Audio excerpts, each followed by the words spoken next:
معزز حاضرین جمعہ، بزرگوں، عزیز ساتھیوں، پیارے بچوں، پردہ نشین خواتین اسلام، ہر قسم کی تعریف، توصیف، کبریائی، بڑائی، حمد و ثنا لائق اور زیبا ہے اس اللہ رب العالمین کے لیے جنہوں نے ہم بنی نوع انسان کو پیدا فرمایا، بعد ابو انگنت درود و سلام کا نزول ہو تمام انبیاء کرام پر، بالخصوص ہم تماموں کے آخری نبی احمد مشتبہ محمد مصطفیٰ صلی اللہ علیہ وسلم پر، جن کو اللہ سبحانہ و تعالیٰ نے آخری نبی، آخری رسول، آخری پیغمبر بنا کر کے اس دنیا میں مبعوث فرمایا۔ اللہم صلی وسلم و بارک علیہ۔ سامعین کرام، میں نے گزشتہ جمعہ کو بیان کیا تھا میت کے لیے کیا کرنا ہے، میت ہماری کس چیز کا محتاج ہے، دعا یا قرآن خوانی کا، ان کو ثواب کیسے پہنچتا ہے وہ آپ نے سنا کہ نہیں۔ میت جو انتقال ہو گئے ہیں وہ سب سے زیادہ ہماری محتاج ہے دعاؤں کا۔ جب انسان یا ان کی اولاد دنیا میں دعا کرتا ہے تو اس کو جو گناہ یا عذاب جو ملتا ہے تو اس کا تخفیف ہوتا ہے، اگر درجات ہے تو اس کو اللہ سبحانہ و تعالیٰ اور بڑھاتا ہے۔ پوچھتا ہے وہ، آپ سنیں کہ اللہ میں یہاں تھا، یہاں کیسے آ گیا؟ کہتا ہے کہ تمہارے اولاد تمہارے لیے دعا کر رہے ہیں، دعا کو محتاج ہے وہ، نہ کہ قرآن خوانی وغیرہ کا۔ اسی سے ریلیٹڈ آج اسی سے ریلیٹڈ موضوع ہے میت کے کچھ اہم مسائل جاننا بہت ضروری ہے۔ ہر ایک کو، ہم سب کو، ہر فرد کو، ہر گھر کو، ہر ایک کو یہ جاننا ضروری ہے کہ میت کے کیا اہم مسائل ہیں اور کیا چیزیں ہیں۔ کچھ چیزیں سماج میں دیکھیے گا، خوشی اور غمی کا جو موقع آتا ہے ہو سکتا ہے لوگ نہ جانتے ہوں۔ کچھ چیزیں ایسی کام کرتے ہیں لوگ سمجھتے ہیں یہ دین کا حصہ ہے، حالانکہ وہ دین کا حصہ نہیں ہوا کرتی ہے، وہ سماج کا حصہ ہوا کرتی ہے کہ وہ رسم و رواج ہوا کرتی، لوگ نہیں جانتے۔ آپ دیکھیے گا خوشی کا موقع آتا ہے، شادی بیاہی کے اندر آپ دیکھیے کچھ چیزیں لوگ اس طرح کے کام کرتے ہیں، اس کا ابھی تذکرہ کرنے کا یہاں ٹائم، لوگ سمجھتے نہیں یہ شاید شریعت کا حصہ ہے، یہ ہے، لیکن نہیں، وہ سماج کے اندر رسم و رواج ہے جو لوگوں نے بنا لیا اپنے سے۔ اب غمی کا موقع ہی آپ لے لیجیے، انتقال کا وقت کسی کا ہوتا ہے یا کسی کے گھر میں میت ہو جاتی ہے تو دیکھیے کتنا لام کاف ہوتا ہے۔ لوگ سمجھتے کہ نہیں یہ شریعت کے اندر شاید حصہ ہے، لیکن نہیں، وہ سماج کا حصہ ہے، رسم و رواج ہے۔ لیکن افسوس بتائے تو بتائے کون؟ آپ سب لے کر کے جائیے، یہ موضوع بڑا اہم ہے کہ کیا شریعت کا حصہ ہے اور کیا رسم و رواج کا حصہ ہے۔ ڈھونڈتے ہیں، چھان بین کرتے ہیں، تب لا کر کے موضوع کو سیٹ کرتے ہیں، آپ کے سامنے بیان کرتے ہیں، ٹھیک ہے؟ آپ سنیں، اور ہر ایک کے لیے بڑا اہم ہے۔ سب سے پہلی چیز کیا ہے؟ سب سے پہلی چیز اور پہلا مسئلہ میت کے لیے وہ موت ہے۔ سب کو تو مرنا ہے، یہ سب جانتا ہے۔ دنیا میں کسی میں اختلاف اگر نہیں ہے تو صرف موت ہی میں اختلاف نہیں، سمجھ گئے؟ سب جانتا ہے، یہاں تک کہ کسی فرقہ نے تو اس میں بھی اعتراض کر دیا کہ اللہ ہے کہ نہیں ہے، نعوذ باللہ، اللہ کی ذات پر بھی انگلی اٹھائی، لیکن اختلاف نہیں ہے تو موت میں اختلاف نہیں۔ وہ سب جانتا ہے کہ نہیں، وہ مر ہی جانا ہے۔ بڑے بڑے انبیاء علیہ السلام جیسی ہستیاں آئی، وہ بھی انتقال ہو گئے۔ بڑے بڑے بادشاہ دنیا میں آیا، فرعون آیا، نمرود، قارون، شداد، حامان، ان لوگوں کا نام کیوں تاریخ کے اندر؟ اس لیے کہ یہ لوگ بڑا بڑا بادشاہ تھا اور اپنے آپ کو یہ لوگ خدا کہتا تھا، سمجھ گئے؟ خدائی کا دعویٰ کرنے والا خود اس دنیا سے چلا گیا، نہیں بچا ہے کہ نہیں؟ تو کون بچے گا؟ کوئی بچنے والا نہیں ہے۔ قرآن میں کیا کہا؟ کل نفس ذائقۃ الموت، ہر ایک کو مرنا ہے، سب کو ختم ہو جانا ہے، ہر نفس کو، ہر ذی روح کو مرنا ہے. صرف ایک ذات باقی رہے گی، کون؟ وَيَبْقَى وَجْهُ رَبِّكَ ذُو الْجَلَالِ وَالْإِكْرَامِ. صرف اللہ سبحانہ وتعالیٰ کی ذات باقی رہے گی، وہ ہمیشہ سے ہے، ہمیشہ رہے گی، اس کو کبھی موت نہیں آئے گی، ہے کہ نہیں؟ یہ آپ سب جانتے ہیں. دوسری حقیقت موت کی یہ ہے کہ انسان کب مر جائے گا یہ بھی کوئی نہیں جانتا.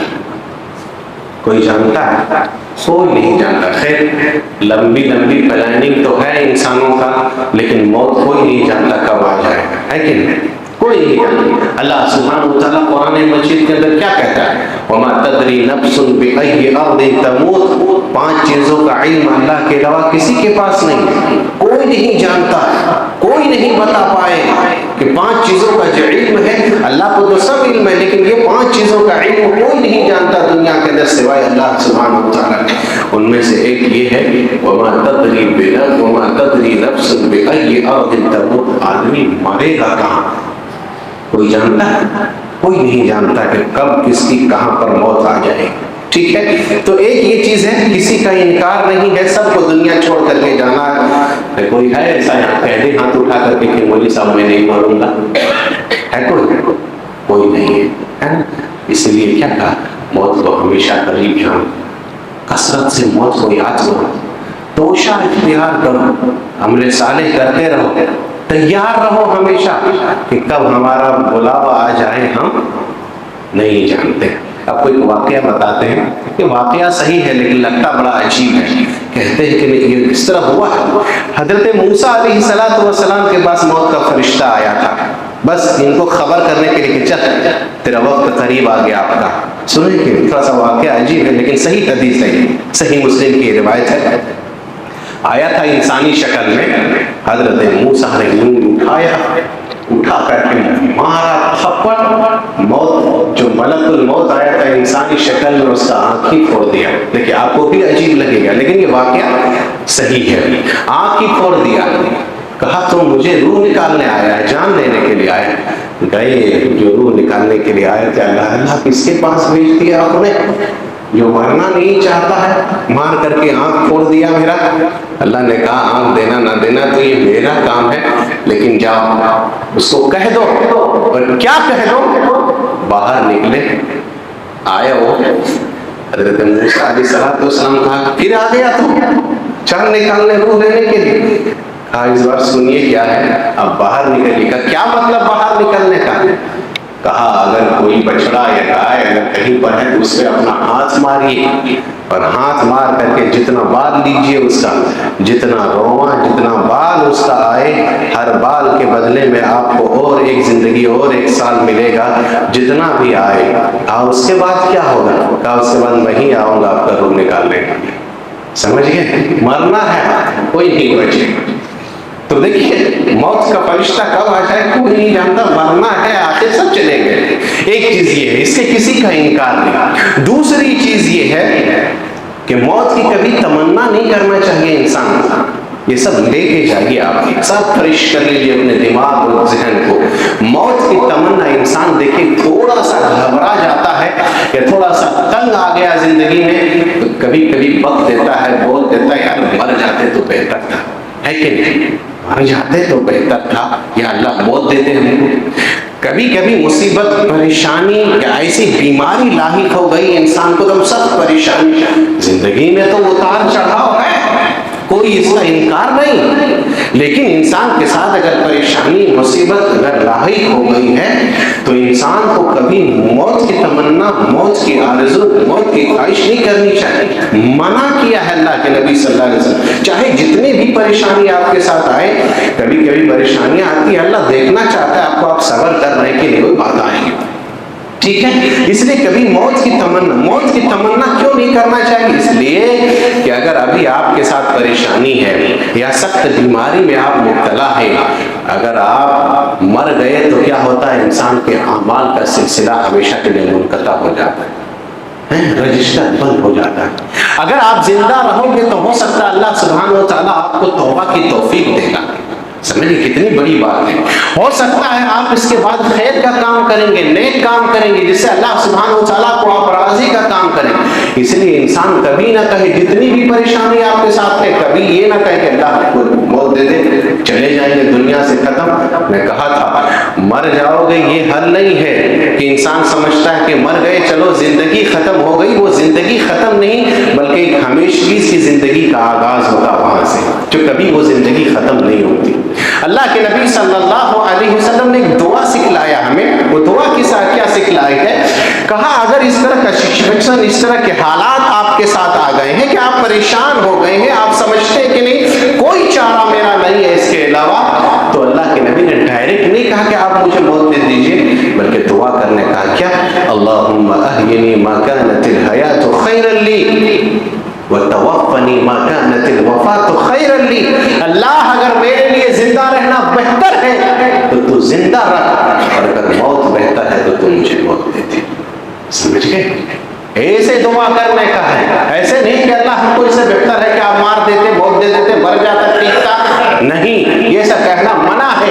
بلکہ آپ یوں کہیے اللہ اگر میرے لیے زندہ رہنا بہتر ہے تو زندہ رہ, اور اگر موت بہتر ہے تو مجھے موت دے دیا. سمجھ گئے؟ یہ ایک چیز ہے, کبھی انسان موت کی تمنا نہ کرے.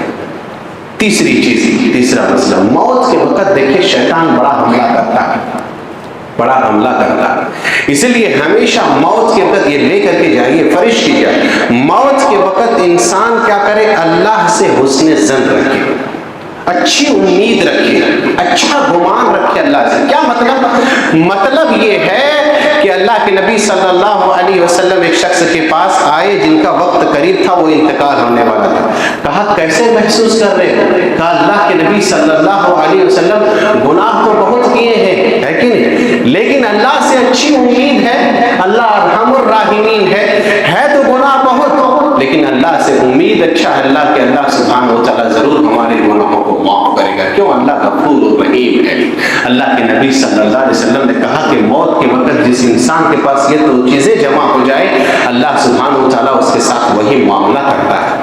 آپ ایسے ہی کریں, موت کا وقت قریب آ گیا, آپ اللہ سے یہ گمان رکھیں کہ اللہ دنیا کے اندر ہم انسان تو تھے, خطائیں ہوئی, غلطیاں ہوئی, گناہ ہو گئی ہم سے, لیکن اللہ تو اس سے بڑا غفور الرحیم ہے, اللہ تو ہمارے گناہوں کو ضرور معاف کرے گا, ہے کہ نہیں؟ کیونکہ حدیث قدسی ہے, اللہ کے نبی صلی اللہ علیہ وسلم نے فرمایا الا ان عند ظن عبدی بی, بندہ جیسے اللہ سبحانہ و تعالیٰ کے ساتھ گمان کرتا ہے اللہ سبحانہ و تعالیٰ بندے کے ساتھ ویسے ہی معاملہ کرتا ہے.